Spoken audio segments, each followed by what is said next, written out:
요한복음 11장 33절부터 교독합니다. 예수께서 그가 우는 것과 또 함께 온 유대인들이 우는 것을 보시고 심령의 비통히 여기시고 불쌍히 여기사 이르시되 그를 어디 두었느냐 이르되 주여 와서 보옵소서 하니 예수께서 눈물을 흘리시더라.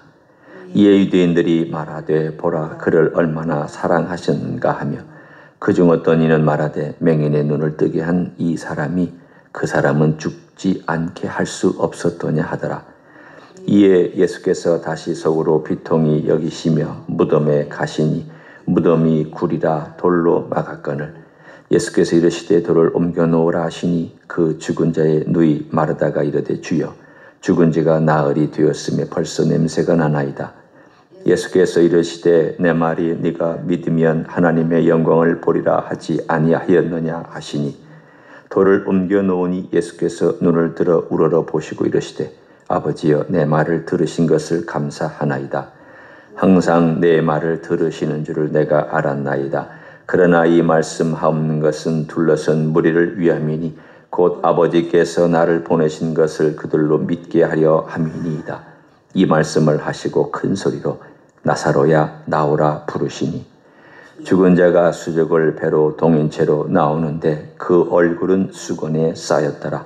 예수께서 이르시되 풀어놓아 다니게 하라 하시니라. 아멘.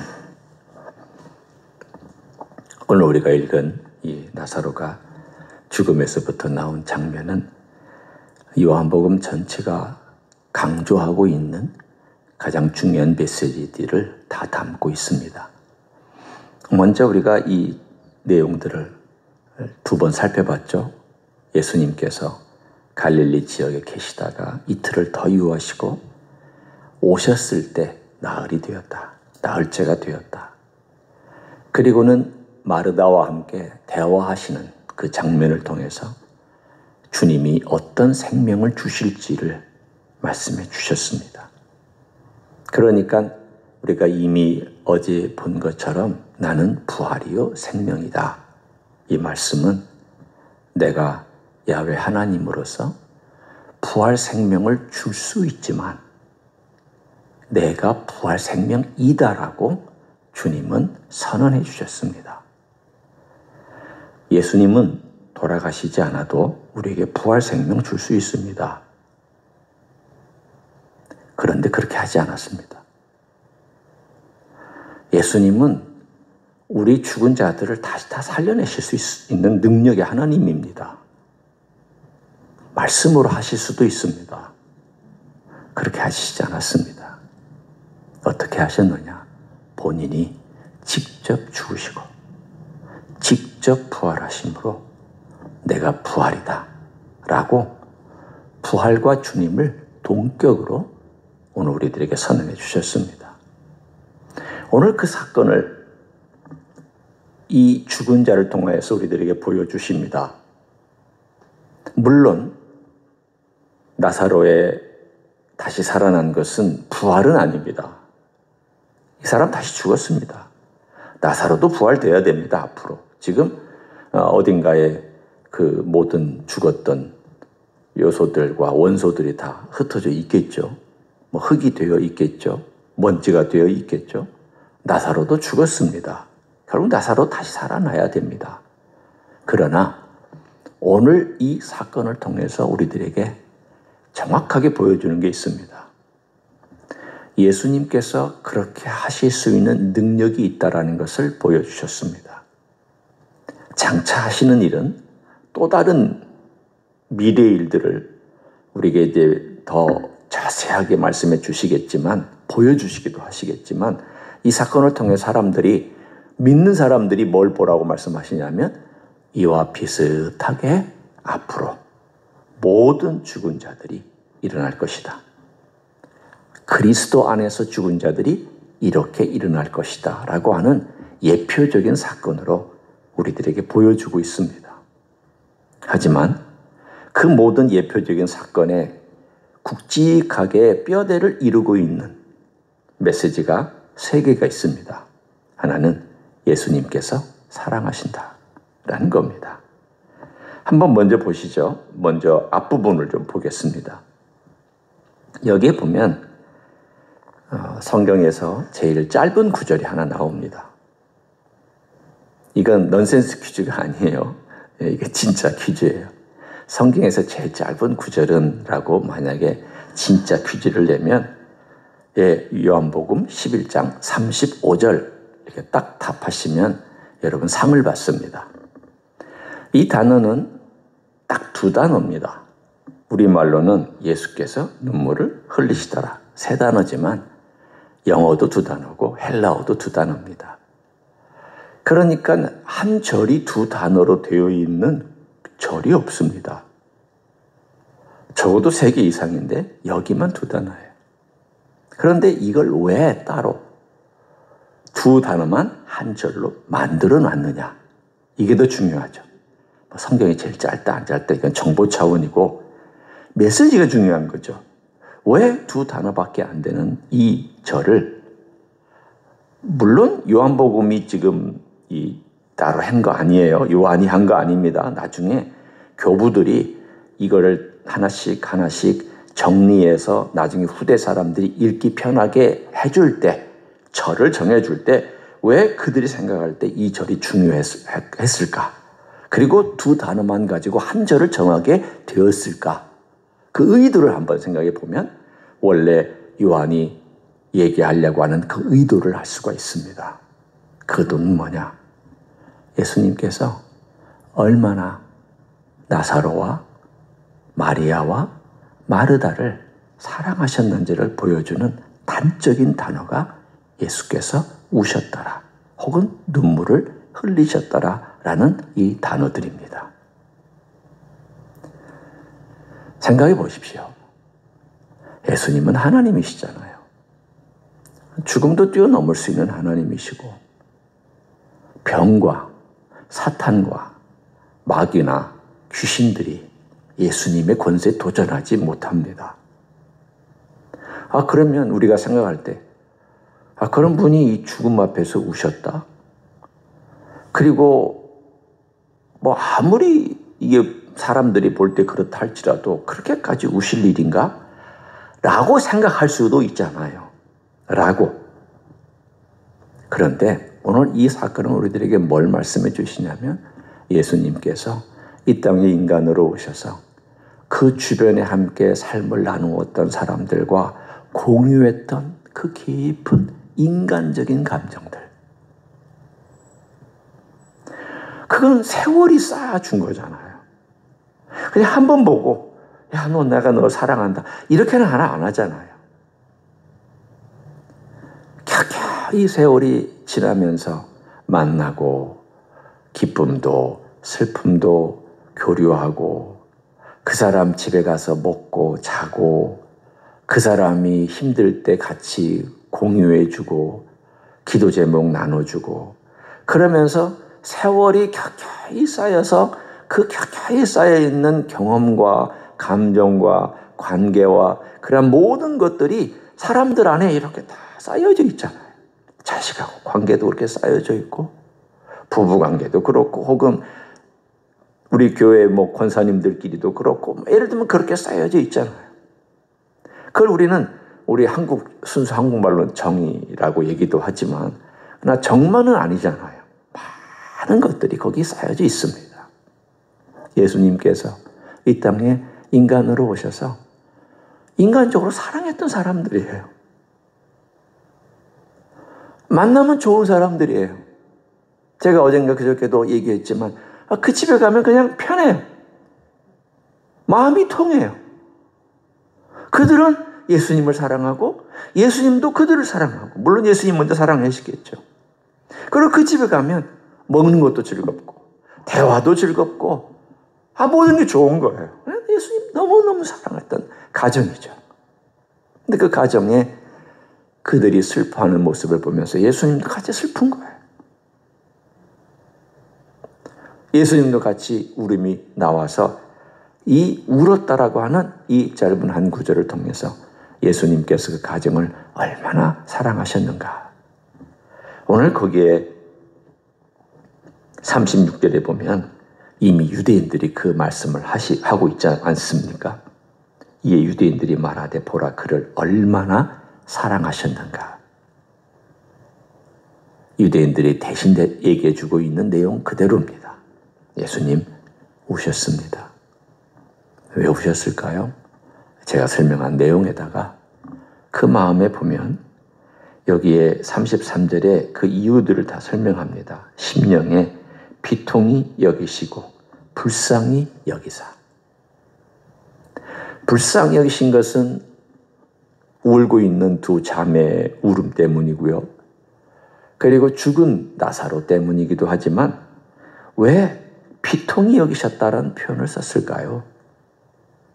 그것은 또 다른 차원의 죽음이라고 하는 현실 때문에 갖는 인간의 죄 문제, 아픔, 이별, 그리고 분리되는 마음에서 오는 상처, 이런 모든 것들이 예수님 마음을 아프게 했습니다. 그것 때문에 오셨죠. 그거 해결하려고 이 땅에 오셨죠. 그러나 그 삶의 현실 속에서 그것을 바라보고 있을 때 그 마음은 비통했습니다. 내가 이것 때문에 왔지만 인간들이 이것 때문에 슬퍼하고 아파하고 해결하지 못하고 그 분리된 속에서 끙끙대고 있는 모습을 보면서 마음에 비통해 하셨습니다. 힘들었다는 거예요. 그리고 나서 오늘 여기에 보면은 38절에도 또 한 번 그 이야기가 나옵니다. 이에 예수께서 다시 속으로 비통히 여기시며 비통히 여기셨다. 그리고는 무덤가에 가셔서 주님이 하신 명령이 있습니다. 오늘 그 명령을 중심으로 우리가 보면 예수께서 이르시되 돌을 옮겨 놓으라. 그리고는 두 번째 명령은 나사로야 나오너라. 43절이고요. 세 번째 명령은 44절에 풀어놓아 다니게 하라. 예수님은 명령을 3개 하셨습니다. 그리고는 그 중간에 하나님께 기도하셨고 그 앞에서는 마르다하고 함께 대화하셨습니다. 왜 마르다하고 대화했느냐면 마르다가 한 말 그대로 예수님께서 해주셨어요. 참 예수님 어떤 면으로 보면 참 재미있는 분이시기도 해요. 앞에서 나눴던 대화를 그대로 인용해서 요때 다시 말씀해 주셨어요. 마르다가 그때 나눴던 그 대화 가운데 말로는 믿지만 마음으로는 뭔가 아직 확신이 없었고 행동으로는 긴가민가했던 그 마르다에게 믿음을 확실하게 심어주는데 어떻게 그가 예수님께서 말씀하시냐면 40절을 보십시오. 내 말이 네가 믿으면 하나님의 영광을 보리라 하지 아니하였느냐. 그 말이 25절 26절입니다. 그리고는 41절 42절을 보면은 아버지여 내 말 들으신 걸 감사하나이다. 항상 내 말을 들으실 줄을 내가 아나이다. 이 기도 내용을 보십시오. 이 기도 내용이 뭐냐면 22절을 그대로 예수님께서 기도로 바꾸신 거예요. 나는 이제라도 주께서 무엇이든지 하나님께 구하시는 것을 하나님이 주실 줄을 아나이다. 제가 속으로 이런 생각을 했어요. 예수님도 뒤끝이 있으시네. 한편으로는. 왜냐하면 마르다를 가르치시는데 이렇게 철저히 가르치실까? 얼마나 마르다를 사랑하셨으면 마르다의 믿음에 대해서 이렇게 가르쳐주고 싶으셨을까? 마르다가 한 내용 그대로 기도하셨고 마르다에게 하신 말씀 그대로 너 그때 본다고 내가 얘기하지 않았느냐 이렇게 말씀하시고 정말 이 많은 사람들이 다 지켜보고 있는 가운데 예수님께서 이 마르다하고 대화하고 있는 내용이 유난히 눈에 띕니다. 여러분은 마르다 그러면 늘 일만 하는 사람, 봉사만 하는 사람, 그래서 예수님의 말씀은 잘 모르는 사람 이렇게 생각하지만 천만의 말씀이에요. 오늘 대화를 보면은요, 요한복음 11장의 대화의 주된 주인공이 누구냐? 예수님과 마르다예요. 대화가 되려면 어떻게 됩니까? 말이 통해야 됩니다. 말이 통하려면 어떻게 됩니까? 예수님에 대한 정보가 분명해야 되고 예수님이야 마르다 아시지만 마르다도 예수님에 대한 그분이 누군지, 그리고 그분이 어떤 말씀을 하시는지, 그리고 내가 예수님을 어떻게 생각하는지 이게 분명해야 대화가 되는데 예수님은 기꺼이 마르다하고 대화하고 있습니다. 그리고 마르다의 믿음을 확실하게 해주시기 위해서, 그리고 마르다가 했던 말 위에 본인 또한 그걸 통해서 이 기적을 행하고 계시는 것을 볼 수가 있습니다. 무덤의 돌은 삶과 죽음을 경계하는 돌입니다. 죽은 자는 일로 안 갑니다. 못 갑니다. 돌이 막고 있기 때문에. 물론 당연히 죽었으니까 못 가죠. 산자도 이쪽으로 못 갑니다. 왜냐하면 돌이 막고 있기 때문입니다. 이것은 커다란 경계를 우리들에게 말씀해 줍니다. 죽었다. 죽음이 현실이다. 끝이다. 그리고 더 이상 무덤 안에 들어가려고 하지도 말고 무덤에 있는 자가 나오는 걸 기대하지도 마라. 이건 끝이다. 돌 무덤에 있는 그 막았던 큰 돌은 바로 그것을 우리들에게 보여주는 아주 상징적인 의미입니다. 주님께서 그거 옮겨놔라. 그리고는 마르다하고 얘기하고 기도하신 다음 큰 소리로 왜 주님께서는 바람과 파도도 그냥 작은 소리로 쉬 하고 그렇게 말씀하셨는데 왜 여기서는 큰 소리로 말씀하셨을까? 여러분 왜 그렇다고 생각하십니까? 주변 사람들이, 많은 사람들이 다 들으라고. 내가 지금 행하는 것은 내 명령으로 내가 생명을 살리는 하나님의 빛이요 생명이라는 것을 보여주시는 내용입니다. 자, 봅니다. 이제 예수님은 사랑이시라고 그랬죠. 요한복음의 주제가 사랑입니다. 사랑이라는 말이 오늘 본문에 나옵니다. 나사로를 사랑하셨고 마리아와 마르다를 사랑하셨습니다. 그 사랑하는 관계 속에서 그들이 슬퍼하는 것을 같이 공감하셨고 무덤 앞에서 같이 슬퍼하셨습니다. 눈물까지 흘리셨습니다. 그리고는 그 사건에 개입하셨습니다. 사랑하면 개입합니다. 꼭 모든 일에 다 개입하는 건 아니지만 필요할 때 개입합니다. 둘째, 어둠 속에 있는 나사로입니다. 그리고 마르다나 마리아가 다 슬픔이라고는 어둠 속에 갇혀 있습니다. 사람들은 죽음이라고 하는 어둠 속에 갇힐 겁니다. 여러분과 저도 언젠가 죽으면 어둠이라는 그 죽당이라는 혹은 죽음이라는 어둠에 갇혀서 있을 겁니다. 육체는 그렇게 있을 겁니다. 생명이 떠납니다. 육체의 생명 떠납니다. 우리 영혼이야 주님께로 가겠지만은 육체 생명 떠납니다. 그리고 요한복음의 가장 큰 주제가 이 모든 빛과 사랑과 생명을 아우르고 있는 그게 뭐냐면 그 말씀입니다. 태초에 그 말씀이 계시니라. 그 말씀은 우리들의 빛이었다. 그 말씀의 빛은 생명이었다. 그리고 그 은혜와 진리가 충만했다. 사랑까지 얘기하고 있잖아요. 이미 1장에서 다 얘기해 줬어요. 1장의 결론 다 내려줬고 1장의 본론 다 얘기했고 1장의 핵심 다 얘기했고 본질 다 얘기했어요. 그 이야기를 어떻게 해가고 있느냐. 예수님이 이런 분인데 이제 한번 내가 얘기해 볼 테니까 들어봐라. 그러면서 2장, 3장, 4장, 5장, 6장, 7장, 8장, 9장, 10장, 11장 여기까지 온 겁니다. 그리고 그 중에 제일 클라이막틱한 기적 같은 사건이 뭐냐면 오늘 이 사건이에요. 그 말씀께서 말씀하시면 빛과 사랑과 생명이 그대로 이 땅 위에서 이루어진다는 것을 보여줍니다. 이제 우리는 이것을 우리의 삶 가운데 적용하기 원합니다. 두 가지만 간단하게 적용합니다. 하나는 미래에 대한 이야기예요. 미래에도 비슷하게 돼요. 미래에도 무덤이 열릴 겁니다. 그때는 인간의 손으로 열리는 것이 아니라 하나님의 능력으로 무덤이 열릴 거예요. 무덤 문들이 다 열리고 땅속에 있는 자들 다 열릴 겁니다. 그리고는 예수님께서 큰 소리로 오늘 나사로야 나오라고 하셨던 것처럼 그렇게 하실 거예요. 제가 읽어드리겠습니다.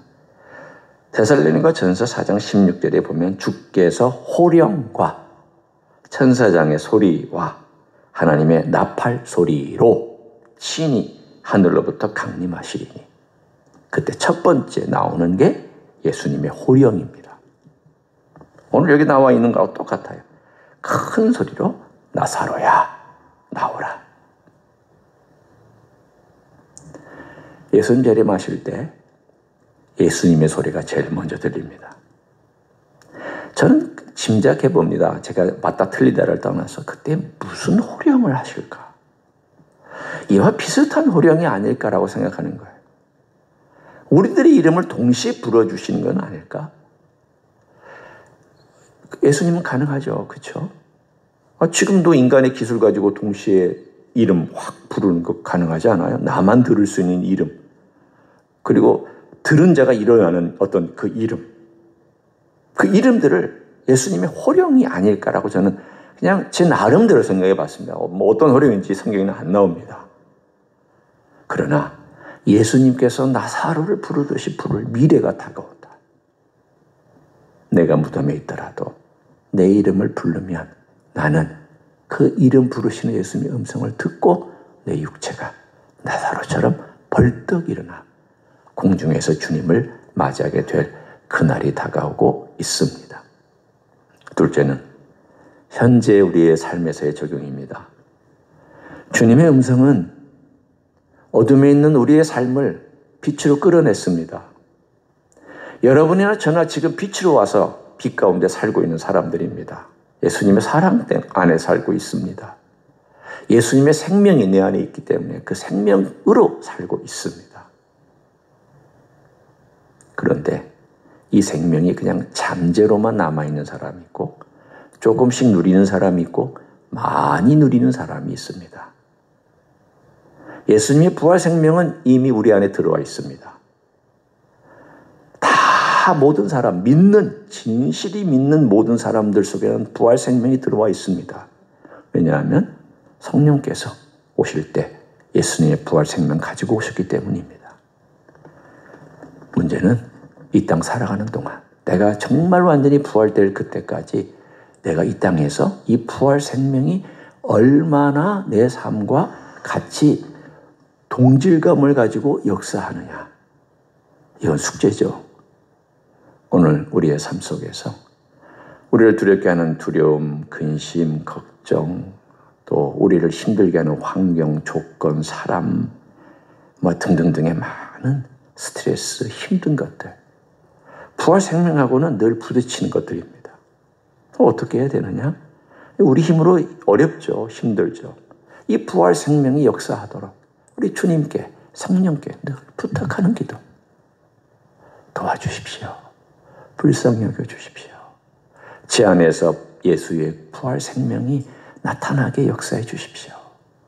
저는 힘이 들고 어렵습니다. 가난합니다. 애탑니다. 목마릅니다. 배고픕니다. 갈망합니다. 도와주시기를 원합니다. 우리 주님은 불쌍히 여기시는 분이고 눈물까지 흘리시는 분이기 때문에 그런 간절한 기도에 응답해 주시는 주님이신 줄 믿습니다. 오늘도 그 부활 생명으로 살아가시기를 예수님의 이름으로 간절히 축원합니다. 기도하겠습니다. 고맙습니다. 우리에게 부활 생명을 주시고 그 부활 생명이 지금도 우리 안에서 역사하고 있음을 믿습니다. 그러나 어떤 때는 우리가 근심해서 그 부활 생명을 눌러놓고 있기도 하고 두려움 때문에 그 부활 생명이 작동하지 못할 때도 있고 어떤 때는 내 욕심이나 또는 내가 가지고 있는 잘못된 그러한 것들 때문에 부활 생명이 힘을 발휘하지 못할 때도 있는 걸 고백합니다. 그러나 주여 우리를 불쌍히 여기시고 우리 안에 있는 그 부활의 생명이 오늘도 강하게 역사할 수 있도록 축복하여 주시옵소서. 그것이 기쁨으로, 그것이 확신으로, 그것이 찬양으로, 그것이 기도로, 그것이 힘찬 발걸음으로, 그것이 회복되는 관계로 모든 면에서 우리 주님의 부활 생명이 확실하게 나타나는 하루가 되게 하여 주시옵소서. 이제는 우리 구주 예수 그리스도의 은혜와 하나님 아버지의 극진하신 사랑과 성령 하나님 교통하심의 역사가 그리스도의 부활 생명으로 살기를 소원하는 이 자리에 참여한 모든 종들 위에와 주임지 히스교회 위에와 이민교회들과 한국교회들과 선교사님들 위에 이제로부터 영원히 함께 하실지어다. 아멘.